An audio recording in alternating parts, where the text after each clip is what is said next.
A huge thank you and shout out to Coastline Vinfast of Kochi for providing me with this vehicle for today's video. If you are in the market for a brand new Vinfast vehicle, do give these guys a call. They're one of the best dealerships in the country. It's a new day, it's a new car, it's a new brand. Welcome back guys, we are taking a look at the latest entry to the Indian EV car market, the Vinfast VF7.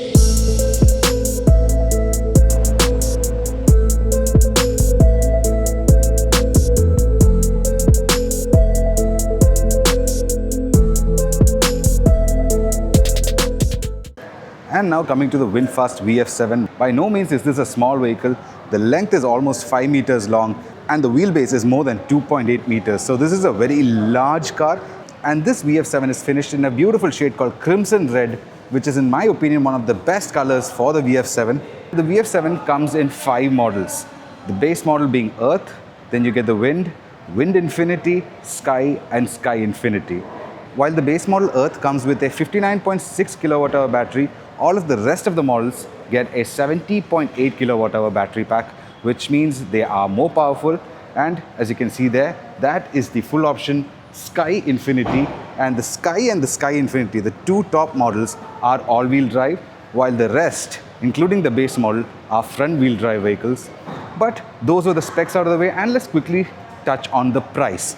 The VF7 starts at around 20.89 lakhs. Those are the ex-showroom prices. And for the full option Sky Infinity, the ex-showroom price is going to be 25.5 lakhs. So that is the price range. And let's quickly get into the nitty-gritty. Right out of the bat, you notice this huge connected LED light bar centering the Vinfast V logo over there. A very closed off section. There is no grille as such, although you get air vents over here finished with this beautiful brushed aluminium trim piece over here. This is not chrome, this is brushed aluminium. You have your projector LED headlight setup over here. This is your indicator. You have an air curtain over here to aid in aerodynamics. To the sides, we have these beautiful 19-inch alloy wheels. And in these models, this is finished in silver. And at the top trim, like you see over there, that is finished in black. And honestly, I am a fan of these silver wheels. Finished in 245/50 R19 tires. A very lovely setup, like the ride height is perfect. You also get a reflector over here, most commonly seen in the North American markets, but that is there. Let's just pull back and check out the grandeur of the side view.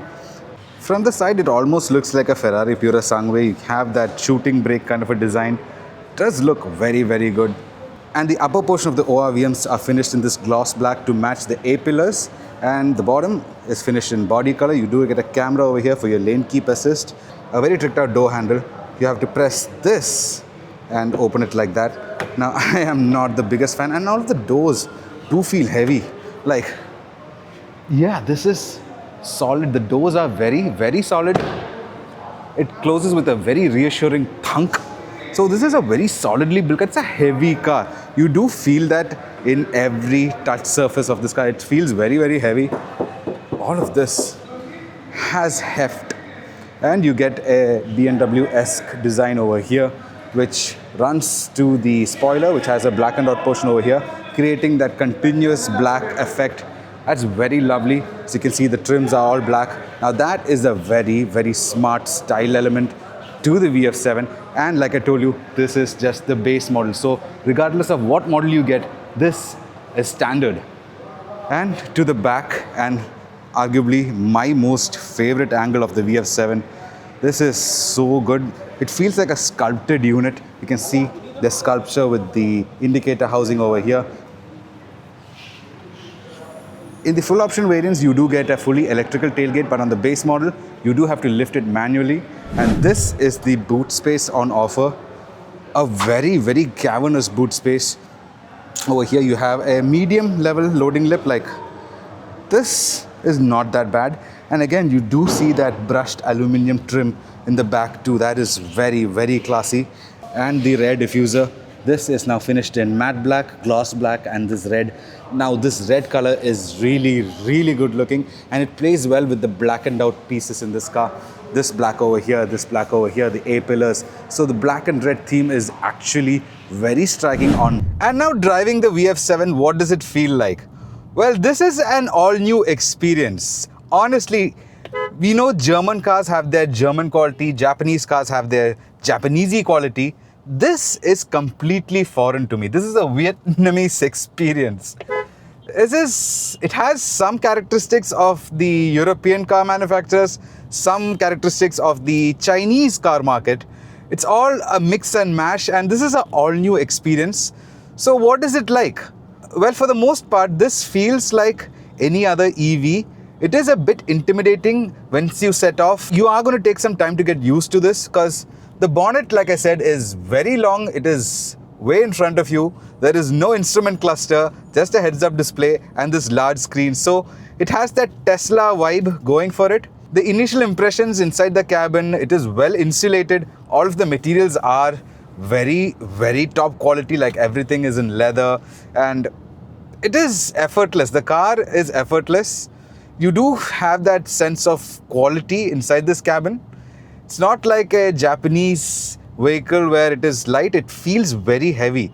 Right off the bat, you do notice that heft in the way this car goes. It should, because it weighs almost 2.2 tons. So this is a very heavy car and it feels like you're piloting a tank. And for some reason, the steering wheel is a bit too small for such a large vehicle. So let's talk about this car in specific. The one which I'm driving here today is the full option Sky Infinity. This has the more powerful 70 kilowatt hour battery pack, and this vehicle is the all-wheel drive. You get a dual motor setup with the all-wheel drive. So 0 to 100 for this car is claimed at 5.8 seconds, which is very fast.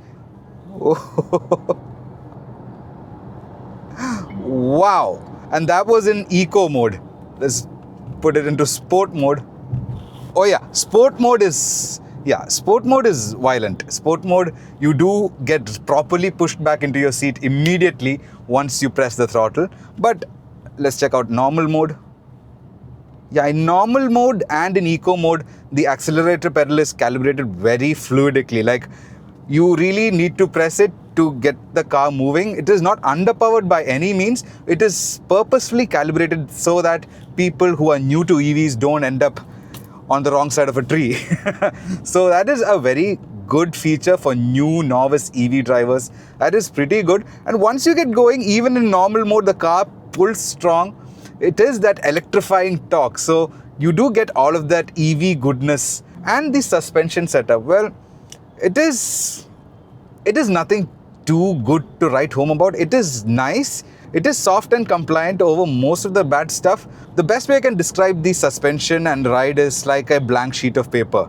There's nothing wrong with a blank sheet of paper, but it is a clean, no-nonsense ride. You could get a blank sheet of paper with coffee stains and that would ruin the ride. But it is no Mona Lisa. It is just a very plain Jane experience when it comes to the ride. But you do feel that heft. You feel that the car is planted down due to the weight. So it is good, but don't expect anything mind-blowing in the ride department. The steering, like I said, is very light. It is very maneuverable, but it has a very good on-center feel so that you feel confident even when you're pushing this car beyond 110, 120 or any triple-digit speeds. The on-center feel is solid, so you do feel safe while pushing this car hard. I am noticing there is a big blind spot in the A-pillars. It is a very chunky A-pillar and quite honestly, it is blinding. So that is something which you'll have to deal with. Now switch it into sport mode, full acceleration. Oh, wow, the key just went flying. Oh, and darting in and out of traffic, this feels good. Even though this car weighs around 2.2 tons, it is nimble on its feet. Like, I can dart in and out of traffic, no problem. This car is planted. Yeah, the ride may be a blank sheet of paper, but the handling characteristics of this car it's a Van Gogh painting, man. This is fantastic. This dual motor version of the VF7 makes around 350 bhp. That is pretty impressive. And with a single motor setup with the 70 kilowatt horsepower, you get around 204 bhp. And for the 59.6 kilowatt hour, the base variant, you get around 177 bhp. And now when it comes to range, with the dual motor setup in the 70 kilowatt hour battery pack variant, you are going to get a range of 510 kilometers. That is what VinFast claims. And for the same battery pack with the single motor front wheel drive variant, you're going to get a range of 538. That is plenty. And for the base model, the Earth model, that is the base, that comes with a 59.6 kilowatt hour battery pack. That is also front wheel drive. For that, you're going to get a claimed range of around 480-ish. And now sitting inside the VF7, the base model Earth. Now this is nice. There is no lack of space. Like I said, this car is very wide, very long. So space is not an issue. And I just wanted to show you what the base model of the VF7 is like on the inside. Now these are the keys to the VF7 base model. And as you can see, it is color matched to the exterior color, which is red. And that is nice. So the keys are color matched. The people in the showroom said this is not the case with every color, but for the red, you do get red keys. Now, that is nice. And check out this minimalistic dashboard design. Like, there is no speedometer. You only get a heads-up display, which is showing right now. I don't know if you can see that, but that is there. Everything else is controlled with this huge touchscreen. I believe this is a 12 or 13-inch touchscreen system. A very bright, big unit. It almost looks like a MacBook Air display. That is how good the quality and the contrast are. You also get many features like the camera system baked into this, but some essential features are also baked in, like the headlights. There is no physical headlight toggle. It is all baked into this system right here. Even the AC system, that's how you increase and decrease the blower speed. So yeah, this will get a bit of getting used to, like you have to learn the system to operate it thoroughly. But the animations are very fluid. The system itself is very fast. And overall, I believe that this is a very lovely system to use. And you can see this is tilted towards the driver. So if you are a passenger, well, this screen is basically useless. And that could be a bit of a drawback because, for instance, my wife would not appreciate the screen tilted towards me. So that could be a problem. And coming from that, you have these beautiful AC vents over here, which are nicely integrated into the screen housing itself. That is very class. And over here you have the AC vents again, almost hidden from plain view. And the base model gets this black leather upholstery. As you can see, the seats and the leather portion over here. Yeah, all of this is leather. Like, that is very nice. Okay, this is plastic. Now this is leather. Yeah, that is all plastic, but the strip of leather over here is actually very nice. You also get a lot of area over here. I believe this is a wireless charger. No, this I don't think is a wireless charger on the base variant, but on the full option, this could be a wireless charger. You have two USB-A ports over here, cup holders over here. You have the volume rocker over here for your entertainment system, and the scroll action and all feels very well weighted. The switches have a very lovely action to them. It feels very robust. It feels, dare I say, like a German vehicle. Even the hinge action has a good weight and heft to it. You have a small cubby space over there. And as you can see, all of these areas over here have that double stitching. And like I said, this is a base model vehicle. And the level of detail, even on the base variant, is very good.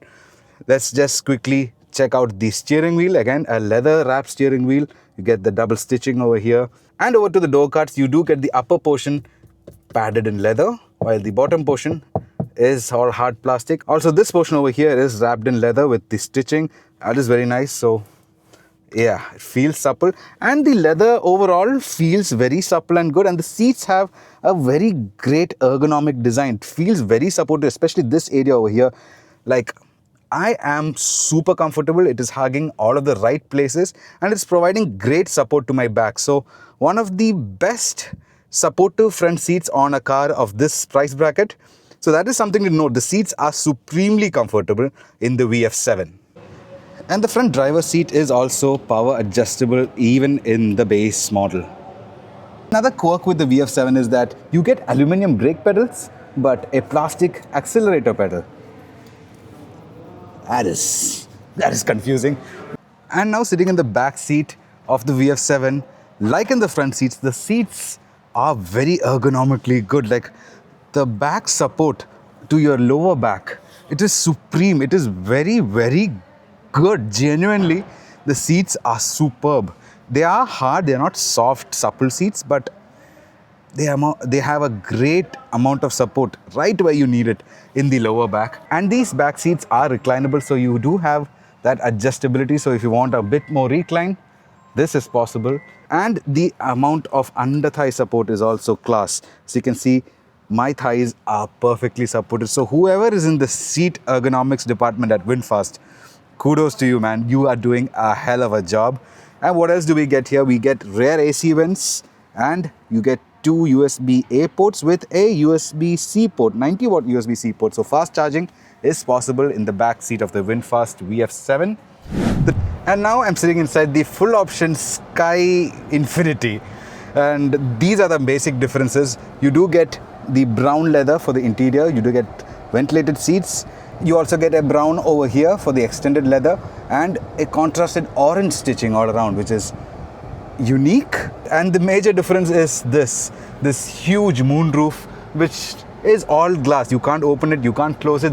There is not even a shade to cover. But Vinfast does say that this has been coated with all of the UV goodness, so it is pretty sunny, as you can see, and there is no amount of heat coming through that I can feel.